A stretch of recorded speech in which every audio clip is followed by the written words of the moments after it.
It was a clear night, the stars shining brightly against the New York sky, as my friends and I sat around the campfire. The crackling flames, the distant sound of crickets, and our laughter filled the otherwise silent woods.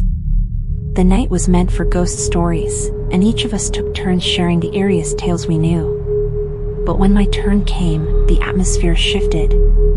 I hesitated momentarily, then finally said, "Let me tell you about a real horror from my past, from when I lived in Lahore."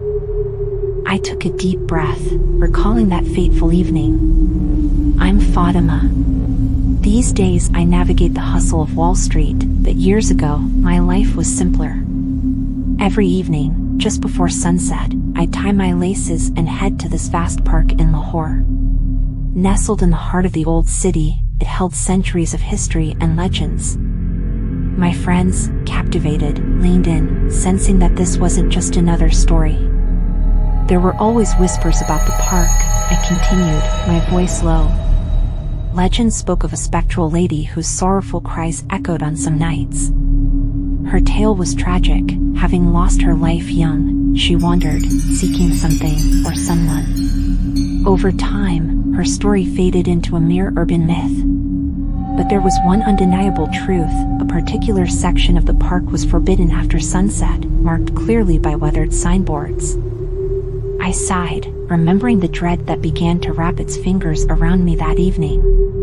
One day, lost in thoughts in a deep conversation with my best friend over the phone, I inadvertently drifted into the forbidden zone. The setting sun cast long shadows, and the world seemed to shift. An eerie silence enveloped me. The usual chirping of birds or distant laughter of children was conspicuously absent. I felt it before I saw it, a chill in the air, a feeling of being watched. Turning, I saw her. Dressed in white, she jogged alongside me, her face deceptively normal. But it was her feet, twisted backward, that betrayed her otherworldly nature. Gasps filled the circle. The fire seemed to dim as I shared my haunting encounter. Pure terror gripped me.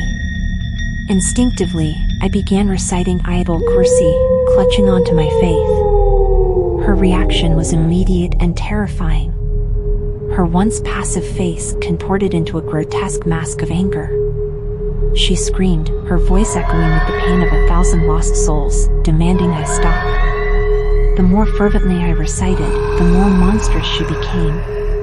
With every step, I could feel her right behind me, her cold breath on my neck. But just as suddenly as she appeared, as I neared the edge of the restricted zone, she vanished, leaving behind an oppressive silence.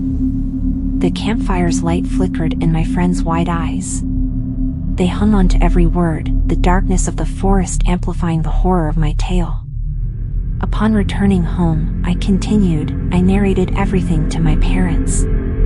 Their alarm was palpable. They sought out an old, wise religious scholar. With deep-set eyes, he listened, nodding gravely. "The legends are not myths," he warned.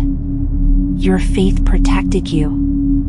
Others, less fortunate, have been lost forever." The fire, now a mere ember, cast an orange glow as my story came to an end. The forest around us, once full of nocturnal sounds, seemed to hold its breath, absorbing the weight of my haunting past.